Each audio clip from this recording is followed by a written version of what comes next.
మన ప్రభువు రక్షకుడైన యేసుక్రీస్తు నామములో అందరికీ క్రిస్మస్ శుభాకాంక్షలు తెలియజేస్తాను. పిల్లరా అందరూ బాగున్నారు కదా? మరి గత ఎపిసోడ్లో మనము ఇమ్మానుయేలు గురించి ధ్యానించుకున్నాం. అది ఫస్ట్ ఇమ్మానుయేలు,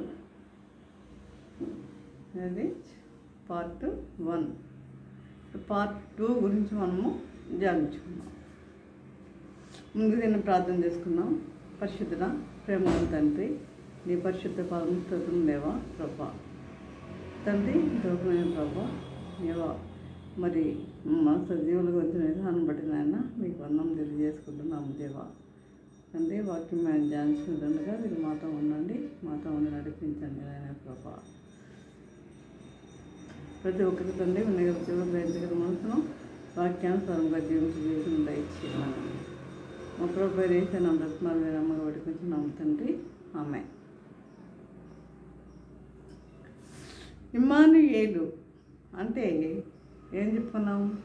దేవుడు మనకు తోడు తెలియజేసుకున్నాం కదా. అయితే చూడండి, ఇమ్మానుయేలు దేవుడైన ఈ యేసుక్రీస్తును గనక, ఇమ్మానుయేలు దేవుడైన ఇమ్మానుయేలే కదా యేసుక్రీస్తు, ఇమ్మానుయేలు దేవుడైన యేసుక్రీస్తును మనము విశ్వసిస్తే ఆయన సదాకాలం మనతో ఉంటాడు. ఆయన సదాకాలం మనతో ఉంటాడు. పిల్లలు, నీ బంధువులు, నీ తోబుట్టువులు, నీ తల్లిదండ్రులు అందరూ అందరూ వెళ్ళిపోతారు, కానీ దేవుడు మాత్రం నీతో నిత్యము ఆయన తోడుగా ఉంటాడు. కనుక అయితే చూడండి,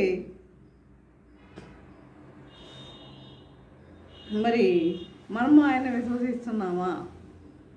మనము ఆయన్ని విశ్వసిస్తున్నామా? ఒకసారి ఎవరికి వారు ఆత్మ పరిశీలన చేసుకునేవారిగా ఉండాలి. మనము ఆయనను విశ్వసిస్తున్నామా లేదా?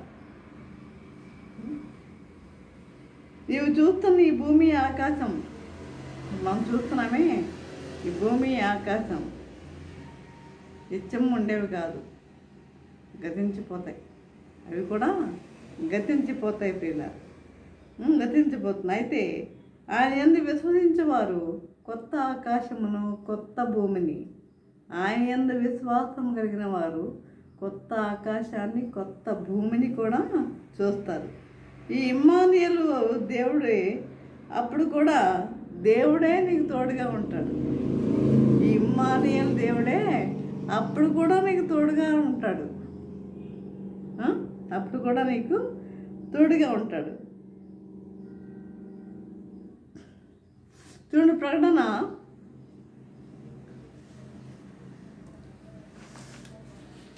21వ అధ్యాయం 1-3 వచనం మనం చూసినట్లయితే, నేను కొత్త ఆకాశమును కొత్త భూమిని చూసిని, కొత్త ఆకాశమును కొత్త భూమిని చూసిని. మొదటి ఆకాశమును మొదటి భూమియు గతించిపోయాను, మొదటి ఆకాశము మొదటి భూమియు గతించిపోయింది, సముద్రమును ఇక లేదు. మరియు నేను నూతనమైన యెరూషలేము అని పరిశుద్ధ పట్టణము తన భర్త కొరకు అలంకరించబడిన పెండ్లి కుమార్తె వలె సిద్ధపడి పరలోకమందున్న దేవుని యొద్ద నుండి దిగివచ్చుట నేను చూసితిని. భర్త కొరకు అలంకరించబడిన పెండ్లి కుమార్తె వలె సిద్ధపడి పరలోకమందున్న దేవుని యొద్ద నుండి దిగివచ్చుట నేను చూసితిని. అప్పుడు ఇదిగో దేవుని నివాసము మనుషులతో కూడా ఉన్నది, దేవుని నివాసము మనుషులతో కూడా ఉన్నది. ఆయన వారితో కాపురముండును, వారు ఆయన ప్రజలై ఉందురు. దేవుడు తానే వారి దేవుడై ఉండి వారికి తోడై ఉండును. ఇవి రాస్తున్నది ఎవరు? యోహాను.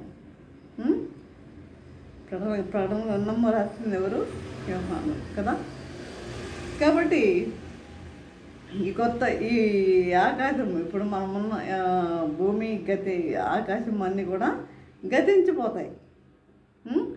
ఎప్పుడు ఎవరైతే విశ్వసిస్తారో వారు నూతన భూమిని, నూతన ఆకాశాన్ని వారు చూస్తారన్నమాట ప్రియులారా. కాబట్టి ఆ విశ్వాసం మనలో ఉందా? మనము చూస్తామన్న విశ్వాసము మనకి ఉన్నదా?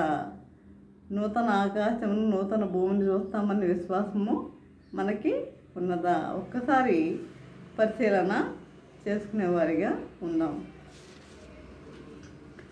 నేడు ఈ ఇమ్మానుయేలు దేవుడైన యేసుక్రీస్తును నీ ప్రభువుగాను రక్షకునిగాను, నేడు నీ ప్రభువుగాను నీ రక్షకుడుగాను విశ్వసించకపోతే, నీవు కనుక విశ్వసించకపోతే ఎవరిని?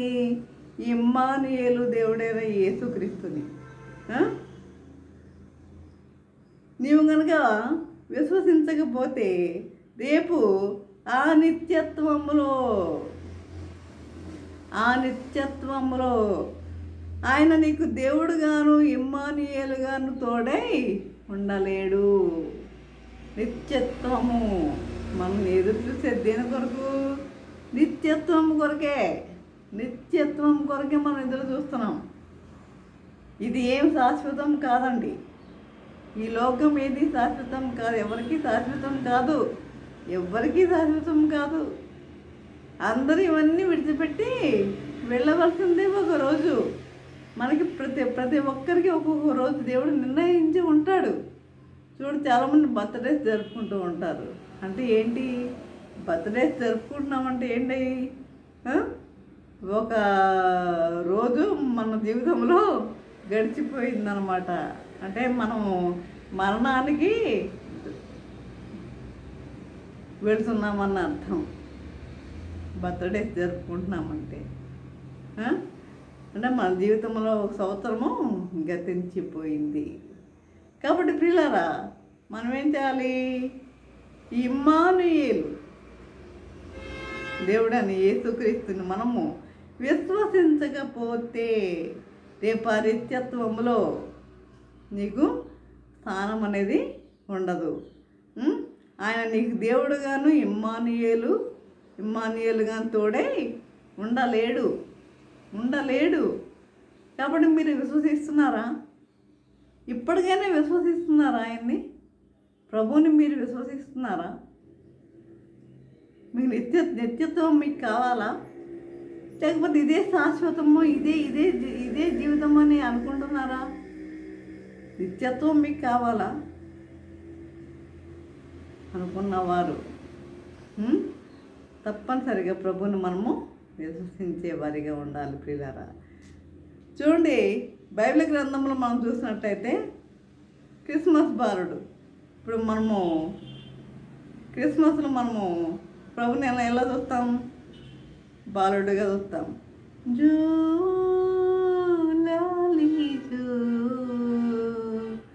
మరియతనయుడా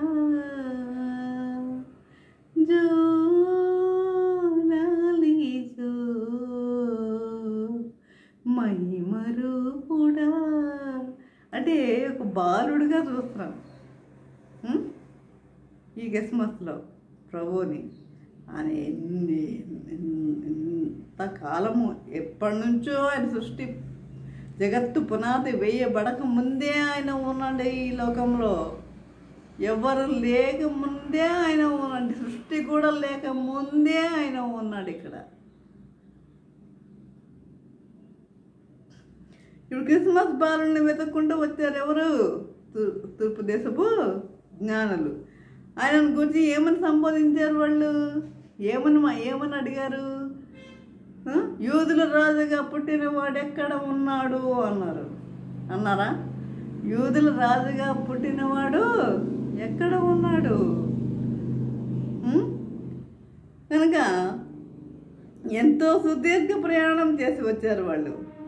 యూదుల రాజుగా పుట్టినవాడు అని సంబోధించారు. కాబట్టి అదే విధంగా చూసినట్లయితే చూడండి, వారి లేఖనాలను కూడా వెంబడిస్తూ సూచన కొరకు ఎదురు చూస్తూ ఉండడం వలన మెస్సియా పుట్టాడని వారు తెలుసుకున్నారు, లేఖనాలను గ్రహించి. చూడండి, సంఖ్యాకాండం 24:17 చూసినట్లయితే, నక్షత్రం యాకోబులో ఉదయించును, నక్షత్రము యాకోబులో ఉదయించును, రాజదండము ఇశ్రాయేల్లో నుండి లేచును, రాజదండము ఇశ్రాయేల్లో నుండి లేచును. ఇది ఒక ప్రవచనం, ఇదొక ప్రవచనం. ఈ ప్రవచనం మీదే వారు ఎంతగానో నమ్మారు. వారు ఈ ప్రవచనాన్ని వారు ఎంతగానో నమ్మారు. ఆ ఒక్క నెరవేర్పు కొరకే, ఆ ఒక్క సూచన కొరకే ఎంతో కాలంగా వారు ఎదురు చూశారు. అందుకనే వారు యూదుల రాజుగా పుట్టినవాడు ఎక్కడ ఉన్నాడు, తూర్పు దిక్కున నక్షత్రము చూసి ఆయన పూజించడానికి మేము వచ్చాము అని చెప్పారు. ఆయన పూజించడానికి మేము వచ్చాము అని చెప్పారు పిల్లరా. కనుక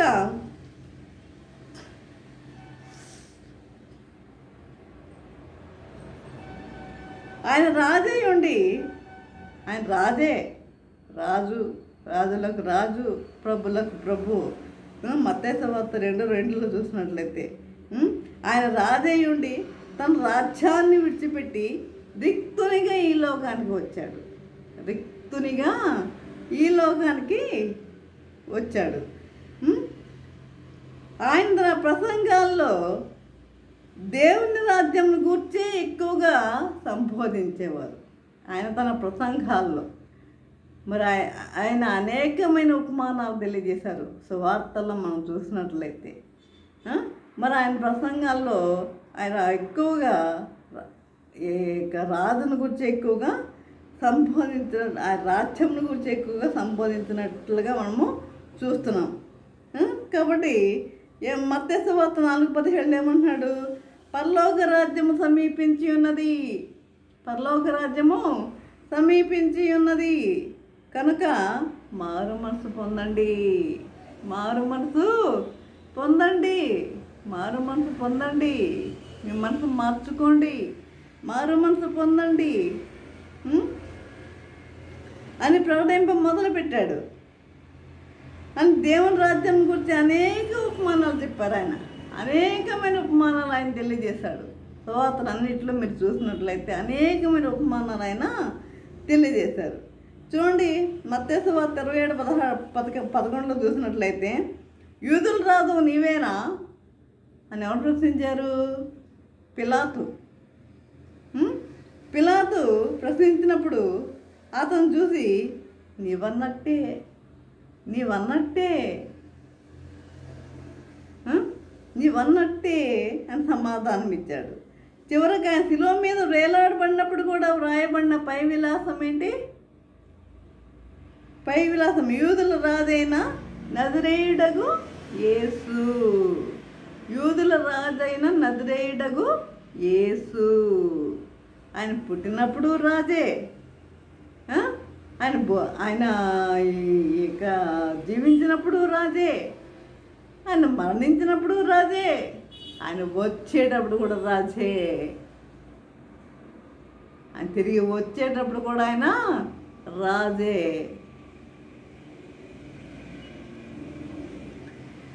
కాబట్టి చూడండి, యోహాను సువార్త 19:19 శ్రీమంతుడును అద్వితీయుడును సర్వాధిపతి యుక్తకాలములందు ఆ ప్రత్యక్షతను కనపరచును.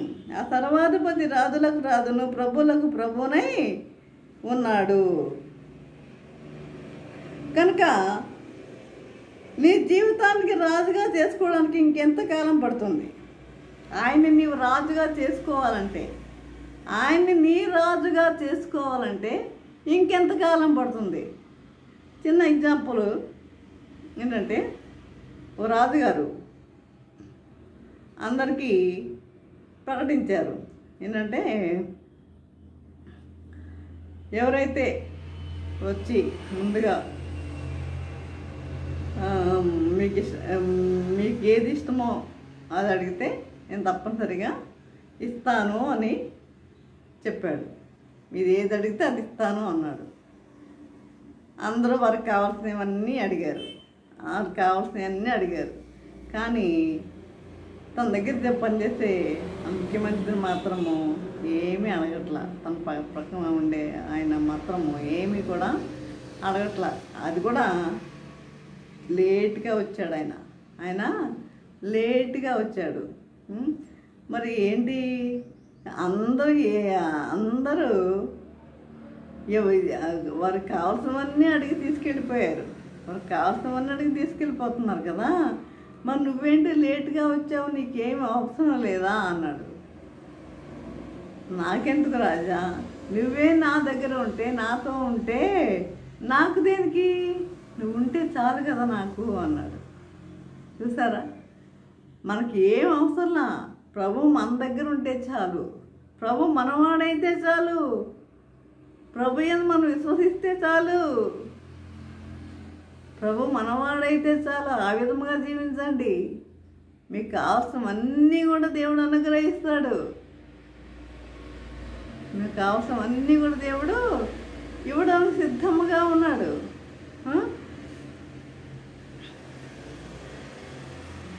కనుక మరి ఎంతకాలం ఎదురు చూస్తారు మీరు ప్రభుని మీ యొక్క హృదయంలో చేర్చుకోవడానికి? ఇంకెంతకాలం మీరు ఎదురు చూసేవారిగా ఉన్నారు? మీ జీవితంలోనికి మీరు ఎందుకు ఆహ్వానించలేకపోతున్నారు? మరి ఇకనైనా ఆహ్వానించలేకపోతున్నారా? ఇకనైనా ఎప్పుడు సమయం మించిపోతుంది మనకి. ఏ నిమిషం ఏం జరుగుతుందో మనకు తెలియని పరిస్థితి. ప్రభు ఎప్పుడు వస్తాడో కూడా మనకు తెలీదు, ఆయన రాకడ ఎప్పుడో కూడా మనకి తెలీదు. కాబట్టి మనం ఏం చేయాలి? మనం ఆహ్వానించేవారిగా ఉండాలి. అన్యులైన జ్ఞానులు నిరంతరం ఆయన నక్షత్రాన్ని వెంబడిస్తూ యూదుల రాజును వెతుక్కుంటూ వచ్చారు. మరి ఆ వెతుకులాట మనలో ఉందా? మన ఆ ప్రభుని వెతుకుతున్నామా? ఇప్పుడు క్రిస్మస్ పండుగ వస్తుందండి, మనం ప్రభుని వెతుకుతున్నామా? లేకపోతే మరి ఇంటిని హడావుడి ఇంటిని సెలబ్రేట్ చేసి డెకరేషన్ చేసుకొని, లేకపోతే మంచి మంచి వస్త్రాలు తీసేసుకొని, మంచి వస్త్రాలు, రకరకాల వర్ణకాలు ఇట్లాంటివన్నీ తీసుకొని ఎంజాయ్ చేయడం వల్ల మునిగిపోయి ఉన్నారా? ఏది కావాలి మనకి? ఏది ముఖ్యం మనకి? కనుక ఆయన నక్షత్రాన్ని వెంబడిస్తూ యూదుల రాజును వెతుక్కుంటూ వచ్చారు. అయితే నేడు ధన్యులైన మీరు నిరంతరం యేసుని వెంబడిస్తున్నారా? నిరంతరము యేసుని వెంబడిస్తున్నారా? వెంబడించేవారిగా ఉన్నారా? నిరంతరము ప్రభువుని వెంబడించేవారిగా ఉన్నారా? అనుదినము క్రీస్తుని వెతుకుతున్నారా? అనుదినము మీరు క్రీస్తుని వెతుకుతున్నారా? ఆయన వాక్యాన్ని మీరు ధ్యానిస్తున్నారా? ఆయన వాక్యాన్ని మీరు ధ్యానించే వారిగా ఉన్నారా? వాక్యాన్ని మీరు ధ్యానిస్తున్నారా? ఆయనతో మీరు సహవాసం చేసేవారిగా ఉన్నారా? అసలు ప్రభు మనల్ని సృష్టించింది దేనికి? ఆయనతో సహవాసం చేయడానికి కాదా? మనం సృష్టించింది ప్రభు ఎందుకంటే ఆయనతో సహవాసం చేయడానికే. మనం ఏం చేస్తున్నాము? దారి తప్పుతున్నాం మనం. నీ స్వరము వినిపించు ప్రభువా, నీ దాసుడాలకించు. నీ స్వరము వినిపించు ప్రభువా, నీ దాసుడాలకించు. ఉదయమునే లేచి నీ స్వరము వినుట నాకు ఎంతో మధురము. ఉదయమునే లేచి నీ స్వరము వినుట నాకు ఎంతో మధురము. దినమంతటి కొరకు నన్ను సిద్ధపరచు, రక్షించాపదల నుండి